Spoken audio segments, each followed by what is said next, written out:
好，欢迎您回到新闻大白话的节目现场，我是前次介绍这1个小时的来宾。首先是耶鲁政治学博士郭正亮，大家平安。另外是政大国关中心研究员严正生老师，主持人好，各位观众大家好，以及前空军副司令张延廷将军。前志豪，大家好。好，观众朋友，我们来看看解放军今天早上宣布，即将在明天实施对台的实弹围台军演哦，这是史上第一次啊！包围台湾本岛实弹射击，而且非常逼近领海边缘。今天早上这突然一宣布，我们就看到呢，包括各种的图像哦，可能都已经演示出来了，像狗皮腰膏一样哦。过去曾经有联合利剑 A、联合利剑 B， 像这样子的一个军演，可是明天即将实施的这个对岸的这个解放军的军演，是最接近台湾的一次哦。位置我们可以看到呢，相当于横穿半岛的南方已经贴在我方基海我们的领海基线的边缘上了哦，这是历年来距离最接近的一次啊。前几次的围岛，我们请导播让我们看看呢，是突破24海里哦。这一次的围岛根据他们发布的这个警戒区是全面进入12海里线。演习区最近的地方还不到5公里，有人说这是贴脸输出哦。我们来看一看前几次联合利剑 A、B 从2022年到2025年4次军演的范围对比不同的颜色你都可以看到呢，团团的围住那对岸的环球时报就在做一些这个叫嚣说台湾事前无预报。没有准备，还在笑我们呢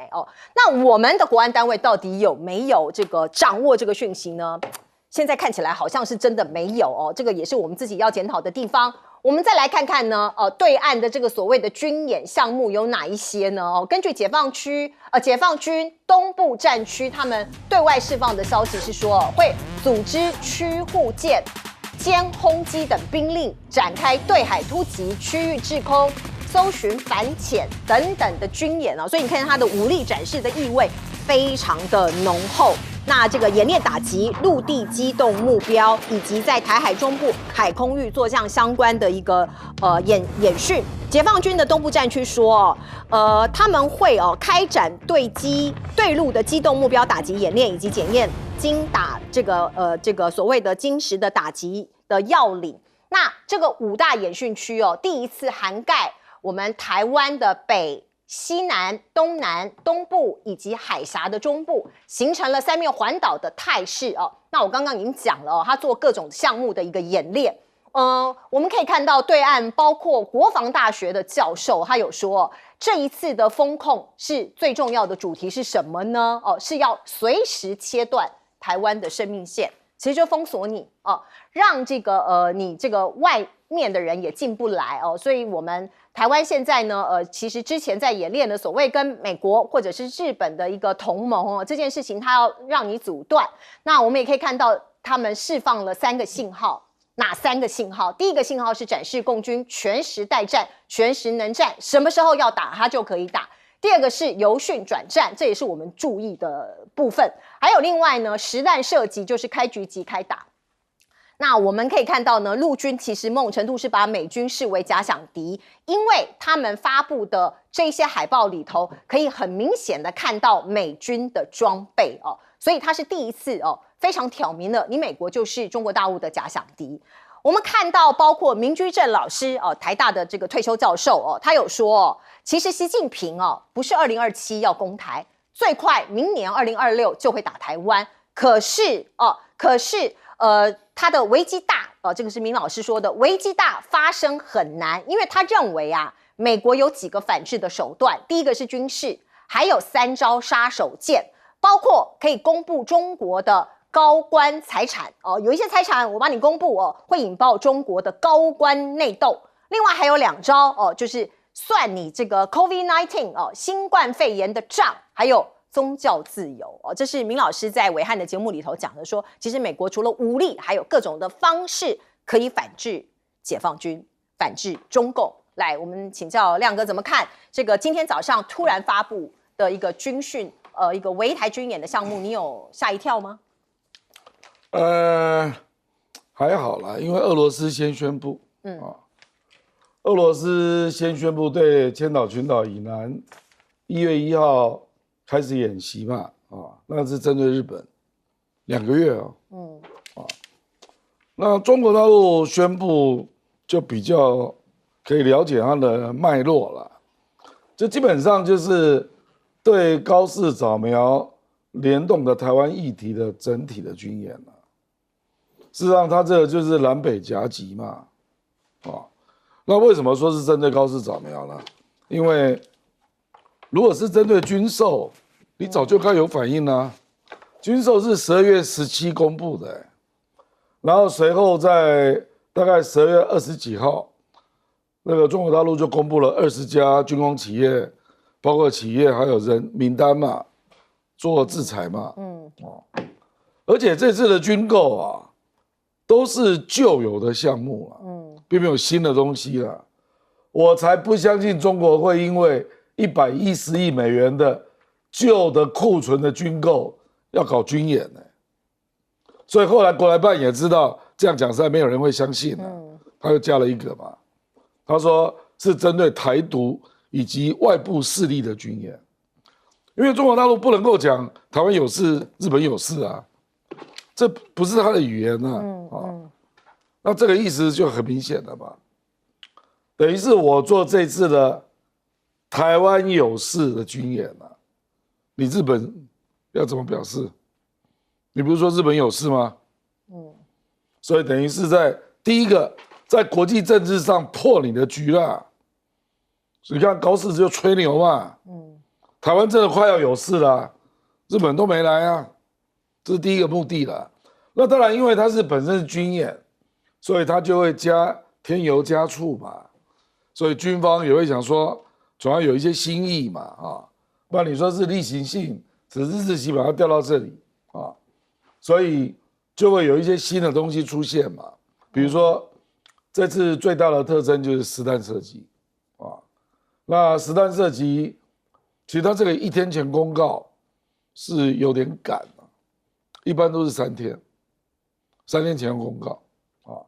所以它实弹射击的范围可能就紧邻着台湾岛，不然你会引起国际争议上次那个佩洛西那次飞弹试射就飞到日本的经济水域嘛，这次不行了，因为它只公告1天，所以他大概就说我都在台湾周边，那是我的领土用这样来，不然国际一定会引起抗议的啦可是它是实弹射击，这个是第一次，因为赖清德引发的2次围台军演都没有实弹射击，这是第一次然后第二个特色就是它靠得很近很近。对啊，最近只有5公里非常近就是而且包括3个地方，包括屏东鹅銮鼻那边非常近，那个是指巴士海峡嘛，另外一个是澎湖周边，澎湖周边靠得非常近，对，那另外一个是台东花莲那一带，那我们现在还不知道那个飞越台湾的飞弹落点在哪里会飞越台湾吗？我刚上一节节目跟赖岳谦在一起，他说有这个部分。他没有公布是不是？应该会公布，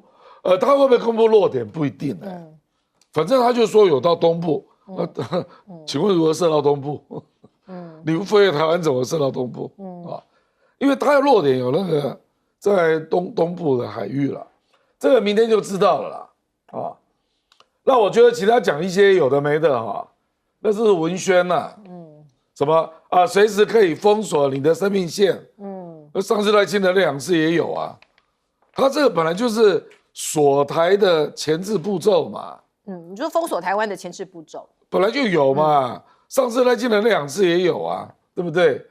那或者讲一些有的没的啦，说什么5个区域这次画的5个区域都在台湾的生死线上，讲这些都没有意义啦，就是文字宣传，重点是你实际做了什么动作啦，实际的动作就是它非常近然后实弹，对。你觉得我们的国安单位事情有掌握到吗？我认为不知道，因为大部分人都吓一跳对啊，所以连日本跟我也看了《南华早报》也是觉得非常突然，那所以就大家就说这个低估了高市早苗这件事了，他们内部的意见一直在酝酿了。就是我要做一个动作让你难堪啊，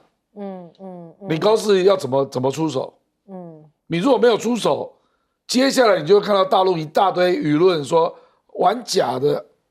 都是骗台湾人，这种舆论一定会出来的。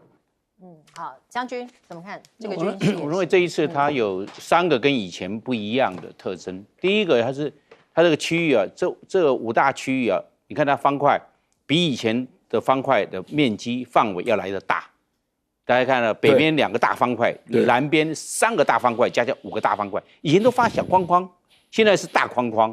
那这个大框框，它就是形成南北夹击的态势，这是很清楚。他把这个台湾分为南北夹击，变成可以采取向心的军事行动。向心，你看他这样子，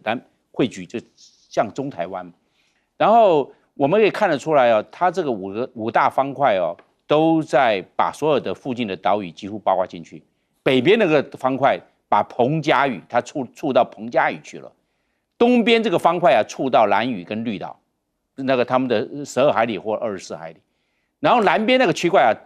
触到那个恒春外海的七星岩，他把七星岩划进去了。那这个西南边这个方块啊，把澎湖跟小琉球、屏东的小琉球啊，都快碰到了。那换句话说，这5大块你都已经碰到12海里了，已经不仅碰到临街区，还碰到了领海。那领海的上面就是领空。那所以我看得出来，这一次啊，区域大形成南北夹击的态势跟以前不一样。第二个，没有任何的增厚。到昨天晚上，所有的媒体、所有的网络新闻、国安高层都还不知道，没有任何消息出来。所以中国大陆今天宣布，明天就演习，火力演习。按照火力演习的话，要提前72小时公告，那他就提前24小时，因为今天公布，明天实施。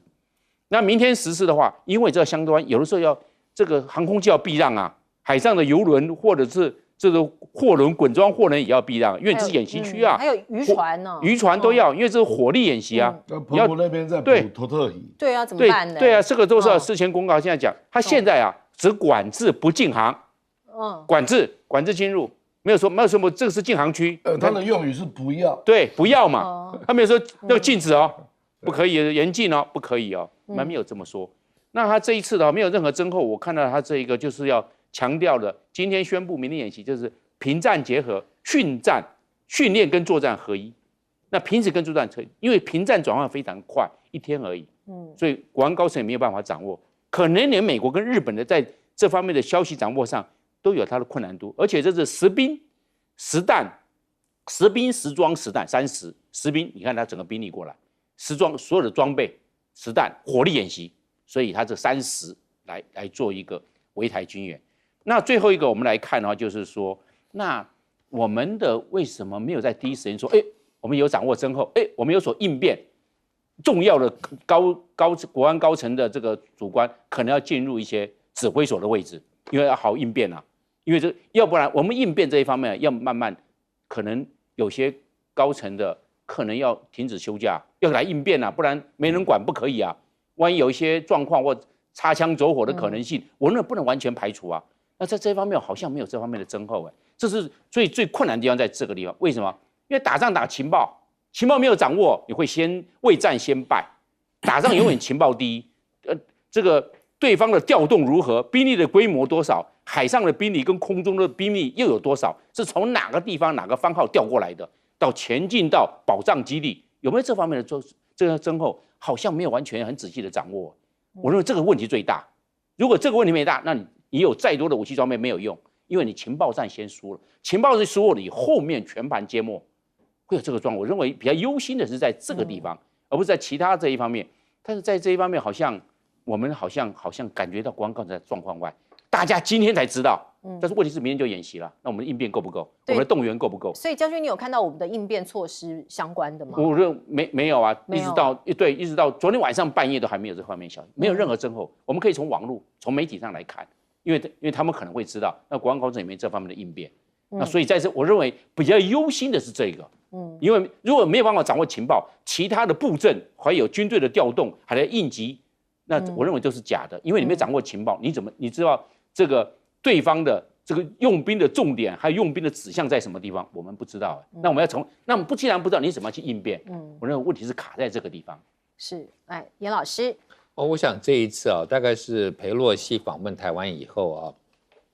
一共第6次的军演那这一次的规模跟这个威胁感都比过去要强很多，那就表示是说，而且他这次明指外力介入过去还没有就是这么强烈讲，那这个外力介入当然是过去可能是美国，那最近当然是指日本嘛刚刚亮哥也讲了，就是我今天已经演习到你家门口了，那你日本要怎么样回应嘛？好像说，这是不是应该表示关切啦？或者是说，希望不要擦枪走火，你讲2句话吧。美国也是一样而且美国过去，刚亮哥讲没错，卖很多武器都没有讲过这次的武器为什么这次金额他要做这个动作？我觉得他也是认为说，你美国一直认为说，我们过去就是有点像是你卖我抗议一下然后就结束了，就演一演，就大家互相演一次。那他要告诉你，这一次他可能就觉得是说，你不能一直这样子演，跟你演下去，总要有一个这个停损点就对北京来讲。那我一直认为就是说，今天过去1954年法国在这个越南的时候，最后是在滇边府是被围绕就是有点像围住这个滇边府，慢慢一点一点靠近。那现在我比较担心台湾会不会成为海上的滇边府，就是说你外援进不去就是它逐渐缩小。你看像这一次它的已经非常接近台湾，这个很接近了。那它主要也要打击，就是说如果今天台湾跟乌克兰不一样嘛，我们没有办法从陆路获得这个武器的供应，那都要这个从海上或空中进来。那如果他今天在这个演习的时候，他就把它宣布这是一个正在演习区的时候，你东西不能进来，那你台湾能够撑多久？如果说今天我们台湾我就讲一个，就我们的心理上会认为说，不一定觉得说美国一定能够出兵来帮助我们，但总觉得武器会到位吧，会像乌克兰一样。但如果连武器都被挡在这个域外的时候，我觉得这时候台湾会比较慌一点。那至于那个明居正老师讲的说宗教自由，我不觉得说现在大陆会在乎这一点，因为大陆也有他们的三自教会嘛。是。那如果说你今天，譬如说我去过他们的三自教会，当然并不是你像我们一般的但是他传讲的东西都是还蛮就符合社会的这个价值的期待譬如说对于这种多元家庭，他们会有一些意见。或者说对现代的年轻人不生孩子，他们也教会牧师讲到也会有一些意见那所以这个教会宗教自由，我觉得你要去打不太容易虽然我觉得知道每一次都会有抓到几个就是比较强烈的这种比较激进一点的，那但是你如果说今天说他没有宗教自由，这个很难。第二个就是说，有关这个新冠我觉得你现在再去打这个新冠太老了，这个议题真的已经没什么好打的了。所以我认为今天要打，你说高官，我说不定有，但是是不是刚好帮助了习近平除掉他的后患，说不定也是也有可能两面刃，对，双面刃所以，我们来看看这一次的军事演习，的的确确我们很忧心那我们来看看这些像是国际媒体路透社的说法，就是做给美日看跟刚刚其实各位来宾讲的一样。路透社说，中国第一次挑明了要嚇阻外部军事介入尽管解放军过去1年在军演期间曾经对台湾的周边演练过港口的封锁，可是这是第一次公开放话围台军演的目的是嚇阻外部的军事介入所以它的目标其实蛮明显的。日本媒体也说，可能解放军就是借此牵制高市早苗的台湾有事说。那另外我们来看看呢，前一阵子在12月19号那个时候，中国跟俄罗斯他们有联合轰炸机的演习，那个时间点呢，就透过了辽宁舰还有轰炸机在日本附近采取了军事行动就在试探日本跟美国的反应，就是你们这个两国的联盟能够起到什么样的作用？那现在呢，是不是更进一步的来做试探呢？而另外呢，南北夹击针对日本而来，我们看到俄罗斯抢先一步，在12月28号就宣布了，明年2026年的元旦会在北方四岛举行2个月，长达2个月的军演啊。这是日本政府官员他们拿到的一个讯息说，俄罗斯将在这个2026年元旦起做一个新的军事演习。那大家来看看常常提到的北方四岛是怎么回事？这是俄罗斯跟日本他们的这个争议区，因为我们来看在这个日本的外围这日本这4个小的岛，包括泽捉岛、国后岛、色丹岛、池武群岛，日本人认为这是他们的在北海道外面。可是俄罗斯在这吗？他觉得这是我们千岛群岛的一部分啊。所以从第2次世界大战结束之后呢，就派兵占领这几个岛屿2个国家为了这个北方四岛的这个主权的争议，其实已经争议了非常久。俄罗斯的外长就说，如果台海一旦爆发战争，莫斯科一定选择支持中国大陆。那另外呢，东北亚这个地方，我们还看到有一个不定期的炸弹北韩也来凑热闹。他证实在西部海域实弹演习射程2000公里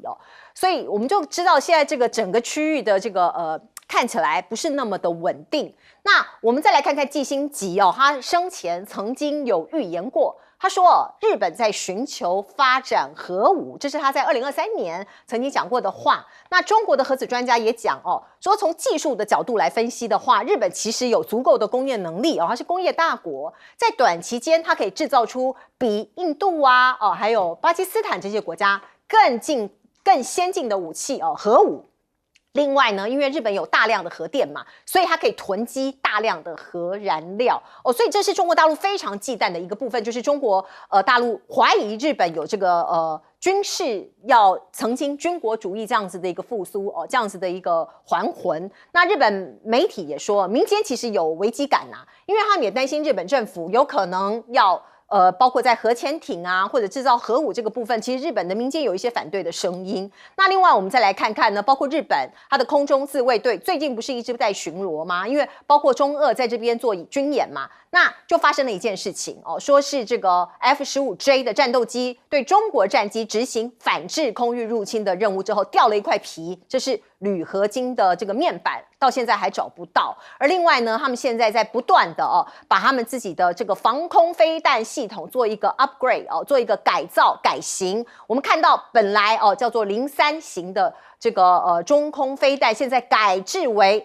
高超音速的飞弹防御时代。这个系统呢是配备了先进的雷达，还有高超音速的拦截能力，所以它的武器也在不断的进化中。来请教亮哥。这个当然还是针对高市他那个发言那他发言之后做了太多动作了，就是军事化就在挺进嘛，包括攻击性武器可以出口，对不对？然后要修改非核三原则，尤其是不引入那个那即便暂时不能做核武，可是核动力潜舰也是会引入对不对？然后他的国防预算，整个日本的预算要增加到，就是他要增加2% 嘛，那大概就有接近1000亿美金了，这钱蛮大的，因为本来大概只有400亿左右，所以势必就会做很多种武器嘛，那就要看美国愿意放手到哪里了。我认为核武日本要自己做，美国不会赞成美国可能会就是说我核武保护伞，提供给你，那可能会在1970年代，他曾经把核武搬到美军基地里面了，可是日本右翼当然不要这样。事实上，在那个2012年那个钓鱼岛的时候，那个石原慎太郎他们就估计过了，日本做出核弹大概只要138天，这么快？不，因为核电厂里面就可以做，就很多核燃料。对然后日本的技术啦，那只是说它要做成导弹，那还要有其他的导弹技术载具那是另外一个问题。是，我认为这个问题是极端敏感中俄朝鲜也都反对，所以他如果真心要做核武小心在那之前就被炸掉，你不要低估这个可能性以色列不就对伊拉克、对伊朗都干过这种事？中俄朝鲜，我认为干这种事的可能性是非常高的所以我觉得他暂时不会走那么远那美国大概也不会这样允许可是日本确实有很高的工业跟科技实力它可以做各种武器所以周边国家当然会忧虑嘛，就是他不知道要做到哪边去所以就等于是要给他做遏制这个动作了。可是这个遏制我坦白讲了，高市长不要再讲台湾有事，就是日本有事我觉得这个只是要惹怒中国而已啦。他是故意惹怒中国，我才不相信他会派兵呢。请问你怎么派兵？中国大陆封锁台湾，你怎么派兵？所以讲这种是空话。当然，日本会忧虑，说台湾海峡，中国大陆会把它内海化，让它海上生命线受到阻碍可是国际法是不可能的，因为台湾海峡这么宽，你怎么可能内海化？你中间那一段还是要让人家过去所以这种担心是属于政治上的啦，就好像中国大陆会担心马六甲海峡，马六甲海峡美军有基地嘛，然后他就一直认为真的发生紧急状况，美国就断了马六甲海峡，对，让我中东的石油都运不过来，所以你看他做了多少事，对不对？什么一带一路啦、瓜达尔港还有俄罗斯还有各种能源的开拓，对，日本也是一样，就是他担心万一的时候大家都不守法了，用政治手段，那到时候我怎么办？那也有人算过，如果从东边绕了，那成本大概要增加12%到15%，也是很大的负担就是这样。可是你觉得中国大陆这样的做法，日本会害怕吗？或者是他们到现在没什么反应呢？日本本来就没辙根本没有能力介入啦，只有赖清德在空高兴赖清德有高兴。如果真的有台海战争，日本怎么介入啦？你介入，连美军的军舰都不敢介入，你日本敢过来，怎么可能嘛？对，这一次这个中国大陆突然宣布这个围台军演这件事情是在今天早上宣布的，其实非常短的时间明天就要实施实弹射击这个对周遭的国家来说，他们的反应其实现在都还没有完完全全反应完，至少到目前为止，我没有看到日本有很大的反应。来，将军你怎么看？中国大陆这一次的演训有3个首次第一个首次是他首次把反介入区域禁止列出来。他以前的时候不说，包含他的辽宁号山东航空母舰、山东号航空母舰在外面做游弋、做拒止，他不说这是反介入跟区域拒止，他不讲。他这一次讲了外线势力，外线，你看到吗？他这一次点名出来，白纸黑字点就是外线，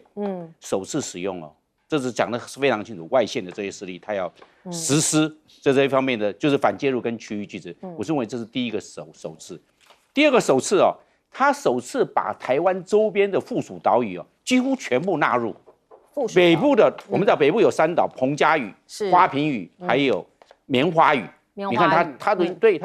把那个彭佳屿都拿去了，都压在里面了。那在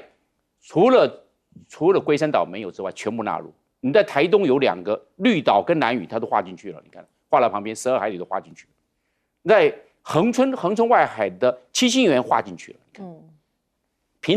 屏东的外面的是一个小琉球也划进去了。你看看那方块都把小琉球的12海里都划进去了。那澎湖是最大的附属岛屿也划进去了。所有台湾周边的附属岛屿全部除了龟山岛之外全部划入。这是第二个首次，以前没有这个样子。总是对这个附属岛屿，它还保持12海里之外，甚至24海里临街区之外。所以这个是第二个首次拉得那么的近，这个大方块我们可以这样。第3个首次我认为他首次强调用兵的正当性，他这叫做正义使命。你看他以前的时候我们叫做联合利剑演习、海峡雷霆演习、红蓝对抗演习，他以前用这些名词，他不用道德名词，他现在开始使用道德名词。我正义使命，将来的时候可能是一个道德的这都用道德用语了，正义之名，都会拿正义之名出来用军来用兵，感觉到是一种法律性正当性以及道德性，它3个性出来。他现在说以后可能会这个样，不再联合利剑了啦，海峡雷霆对抗啦，海峡万军演习啦，感觉到好像军事名词硬生生。他现在开始用道德、法律跟正义的这种正当性出来，所以首次以后我判断这些雷霆对抗、这种红蓝对抗，或者是这个海峡对抗，或者是这种联合利剑这种军事用词，它可能会被道德用词来取代了。这是我认为这一次正义使命演习跟以往不一样的地方。同样，它现在的频转转换非常的快，今天公布，明天就实施。那以前的时候那么的转换那么快，今天公布，明天实施，但是实施的时候它实兵不实弹，不火力演习。现在呢，它不但是今天公布，明天实施，还实兵还实弹，第一次公布。那因为我们知道这个提前量要告诉大家，也不是光影响到台湾的航运啊，也包括周边国家韩国、日本啊这些南来北往的这个我们讲到的这个飞机啊、航机，跟海上的这些航路，那都会受到影响啊。那它又有火力演习来做，所以我认为这一次跟以往似乎几乎有好多是不一样，尤其是3个首字最明显。对，的确，可是对我们一般民众来讲，好像大家的感受不是这么深哦。来问一下严老师，到底我们应该要怎么样来看这个事情？我觉得就是我们台湾淡定的好处是真的没有感觉上没有乱嘛。我常常讲我1995年刚回台湾的时候这个故事，那个时候我刚回台湾发生了这个1995年这个1996了第一次的第2次的台海危机。那我当时我在国关中心，我们旁边就是指南山庄，我就说，我们要不要去拿一些枪，我们预备一下就做个演习吧。就我同事就大笑，我说干嘛？他说本来没事，他说你一去动员紧张，结果就乱掉了。他说要淡然处置，处变不惊，要处变不惊他说你今天真的说，今天股市还大涨啊。对你如果今天真正大家好像说，通知大家现在去哪里，那真的会乱掉。这个是我当时同事讲的。我说我现在30年之后会不会真的是如此？就是说我们要淡定那我们股市还继续涨让大家感觉上好像没有这么大威胁。但是我刚刚第一段也讲了，这是最大的威胁。这过去60年以来，但我们刚刚都讲了，这一次的威胁比较真的而且确实是让我们台湾必须要有些回应。那我也看了，今天我们的这个装甲车也出来了嘛，至少感觉上有一点点的动作。但是是不是就是说只是必须到了一个地步做给外媒看？你知道，有的时候人家觉得说你们台湾这样子淡定，那我们根本不需要帮助你们，对不对？所以你要自己表达一下，你也有捍卫自己的决心。那我觉得这是够的。可是现在就是大家过去包括执政党认为说，好像日本可能会有一些动作。我看日本今天一看了俄罗斯表态，他更安静了。对，因为我没有看到什么日本的反应，我就觉得很奇怪。我觉得他如果看到俄罗斯表态，对不对？你想想看，日俄战争之后，日本不仅是北方四岛是在他这里，连库页岛南半呢都是他的。那现在这些都没有了，那你还要再去惹俄罗斯吗？我觉得真是没有必要所以当俄罗斯今天表态的时候，还有一个不定时炸弹，一个北韩也不知道会干嘛。我常常讲，北韩最大的敌人绝对不是南韩，绝对是日本因为韩国跟日本的关系，不要以为南韩跟日本和解了，北韩就和解了，没有所以我觉得说日本要担心的是，你今天真的那么挺身而出，好像要捍卫台湾怎么样？就后面黄雀螳螂捕蝶，黄雀在后，后面还有北韩，还有俄罗斯没错，而且我们看到高市早苗，这个应该还在度假，因为他们现在是新年假期，所以到目前为止，我们并没有看到日本政府对这件事情发表什么样比较重大的一个反应或是宣布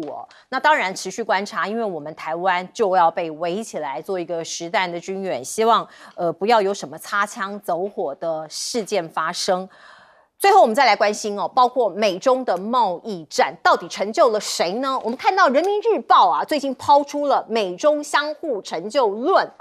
他对华府喊话说：“中国发展复兴不妨碍你美国的再次伟大呀！我们这个世界这么大，太平洋这么大，可以容下我们2个大国呀！”哦，那中国乘着川普东风，凯旋迈入2026。美媒说啊，习近平新年有2个愿望。这个美媒是彭博报道哦 ，Bloomberg 他就说。习近平今年再度对这个川普今年再度对中国掀起了贸易战，可是习近平又打出了稀土牌，结果翻转了这个局势哦。现在啊，他认为他判断外交舞台上面习近平是连下数城哦，现在要用凯旋的姿态来做一个收尾，因为2025年要结束了嘛。北京他挟着这个优势迈入2026年。外界关注习近平如何把这股川普送上来的东风化为实际的成果。所以呢，习近平的新年新希望是什么？大家注意了，将是促使华府在对台湾的论述以及科技政策上做出调整。这也是我们担心的。就4月份，大家知道习近平跟川普会见面，在北京。有没有可能做出对我们台湾各种的调整啊？直接讲，有人就是担心把台湾给卖了还有科技政策。那另外呢，川普的关税战呢，风风火火打了这么久，到底造就了谁，又伤了谁？其实是七伤拳，他自己也很伤。美国媒体就做了一个所谓的检视检视标普数据显示，今年美国1月到11月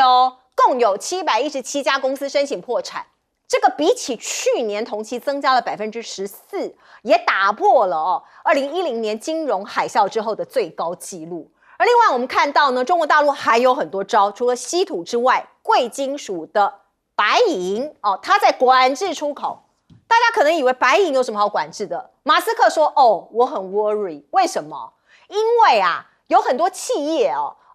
这个不是好事，因为许多工业的制成都要用到白银啊。所以被它掐住了包括电子、医疗、再生能源许多产业，白银都有很大的一个角色所以有没有可能会导致全球的供应链再度受到打击？而另外我们再来看看呢，美国现在开始重启石墨的开采，剑指中国的电池霸权，这也是一个稀有的或者是一个重要的一个矿产。而另外我们看到 Made in China 冲出新高度这个是来自于《金融时报》的一个报道，它的主笔泰特他做了一篇报道，他说过去大家觉得 MIC Made in China 就是很烂很破塑胶制品或者是低价，像是 Shein 里面的快速时尚的成衣，很便宜，可是穿2次可能就要丢掉。那他说，如果你还是这个印象，那你就大错特错了。因为现在中国制造正在悄悄的爬上全球最顶级的晚宴餐桌。他讲的是什么？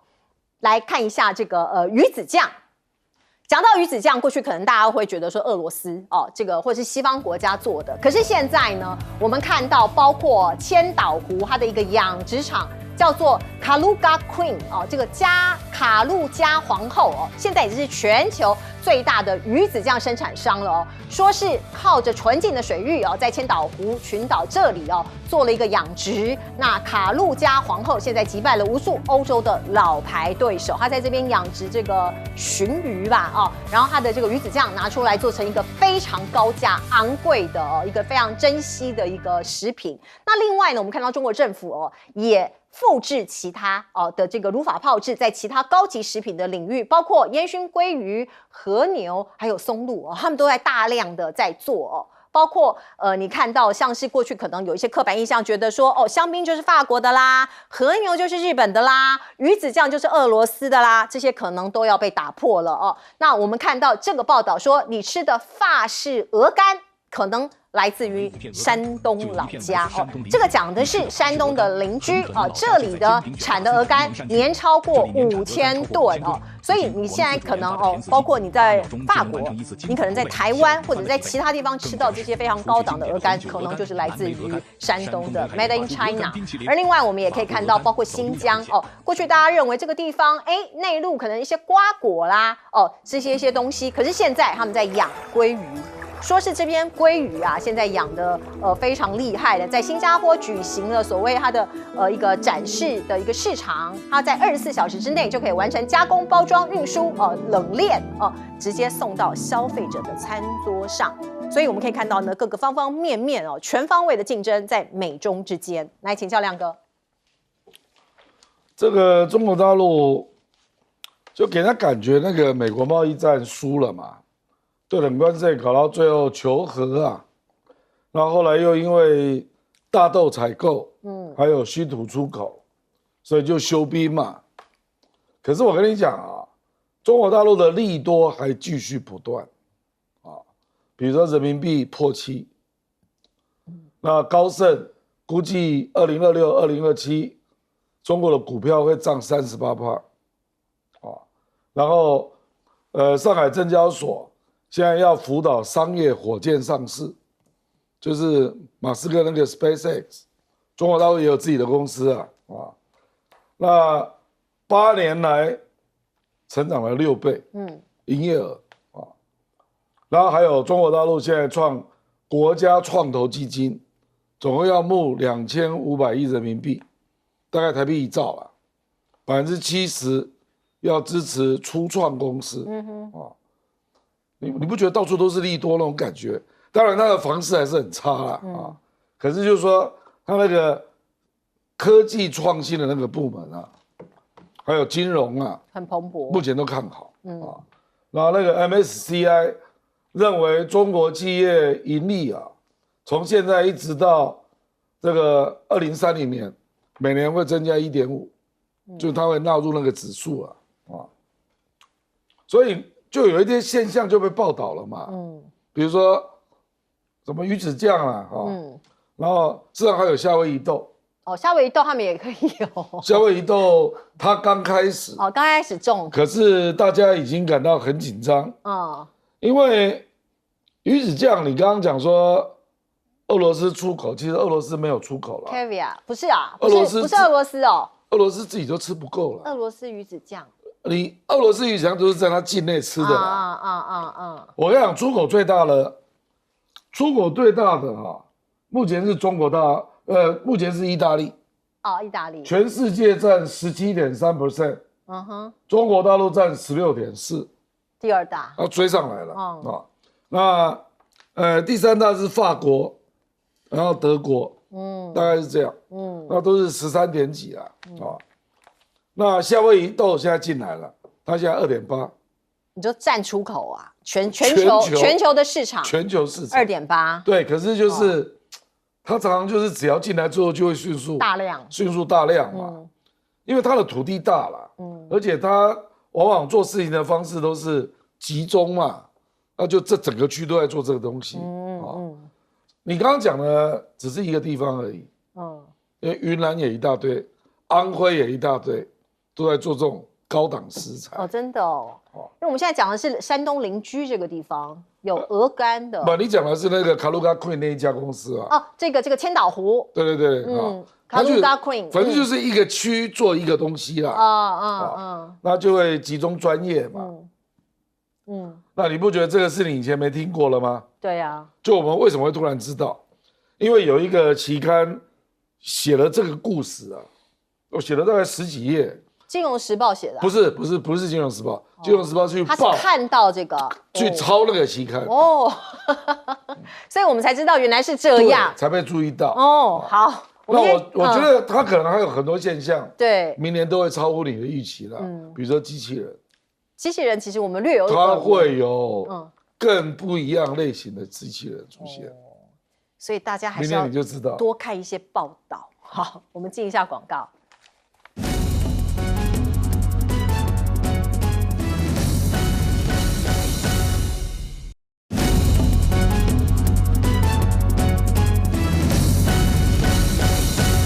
好，美中的争夺战，尤其是在贸易关税这一方面，到底谁占上风呢？来请教严老师。我觉得今天就看美国对中国这样子掐脖子掐了1年结果中国的出口比过去更多，而且它是分散的市场，就是它的东西是真的可以全球销售。当然，因为美国的消费量大，过去你集中在美国，可是如果你花点时间经营其他的市场，中国大陆就证明美国市场没有这么好像非不可取代了所以这个是我觉得美国变成把中国的市场给更分散了一些，那对中国其实是好的，那对美国也不见得是多好嘛，因为你自己今天的成本什么还是比较贵。那至于说中国能够生产很多东西啊，西方的东西过去可能更贵一些的，不要讲别的了，我真的，我们刚刚讲山东，你去山东你吃那个富士苹果，富士苹果名字叫富士，但是在山东种。很好吃又便宜，大概是我们台湾的1/3价钱，也非常便宜啊。然后，最可怕的是他们的麝香葡萄，麝香葡萄一串大概台币50块，这么便宜？大概我后来我回台湾以后，我看了一下我们的超市里头的韩国的进口的，对，比那个小，250。对，差不多。对，所以日本气死了。对，所以就是说，他今天要学会。他就真的会学会，所以过去台湾说，哎呀，我们好像会被记，对不起，不是只有台湾哦，其他国家都是如此。他今天花了心思进去，他所有东西都可以把它做成，但对我们一个消费者来讲，我觉得是很好的，对不对？我们为什么要吃对，特别是鱼子酱，你没搞得那么贵，对不对？很多东西都是如此嘛。对，那今天消费者来讲，其实是好事，那也造就了大陆对全球南方的一些帮助，因为。我自己做非洲研究，非洲过去就讲，他说我们以前从欧洲要进口的东西死贵，他说现在我们进口差不多的东西从中国进来，便宜很多，我们就是 affordable 啊，这个字现在是美国最这个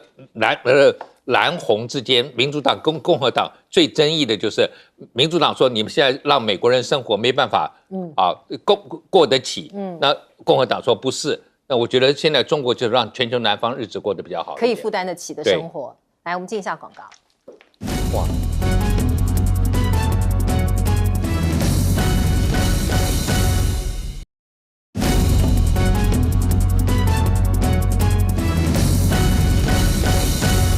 好，我们最后时间交给将军。我认为中国大陆跟美国他们相互成就的可能性，我认为不高，抵不过现实对抗。为什么？因为有2个结构性的因素是没办法突破。第一个，资源的有限性，不管黄金、白银、铜、铁、铝，都是资源就是有限的啊。你有限，大家就要拿多一点啊。每个人不都希望自己拿少，大家拿多，资源就是不够了。所以资源有限。现在金完毕之后是银，下一个就是铜，再来就是铁，最后是铝。因为各种基础建设都要铜、铁、铝，这是一样的道理。再来呢，市场的有限性，市场全世界。83亿人口，市场就是那么大，大家来卖吧，那这样子的话，是大家在争夺市场，那这样的话就会产生竞争性，所以合作性的可能性因为竞争性而降低，这是一个自然的现象。那我们看，那到最后谁会占上风呢？中国大陆会慢慢占中，因为中国大陆制造业，它制造业现在的占比大概在全世界大概占30%，那美国大概只占到13%到14%之间。那是制造业，中国大陆那将来大家都知道，那美国靠什么来弥补呢？靠军火工业，但是不是世界上每一天都在打的像乌克兰战争这样打下去啊？乌克兰战争总有停掉的一天呢，那军火的市场就会相对的受到影响，那又回到制造业，那制造业又是中国大陆，又是制造业的本命题又来了，而且到2030年，可能中国大陆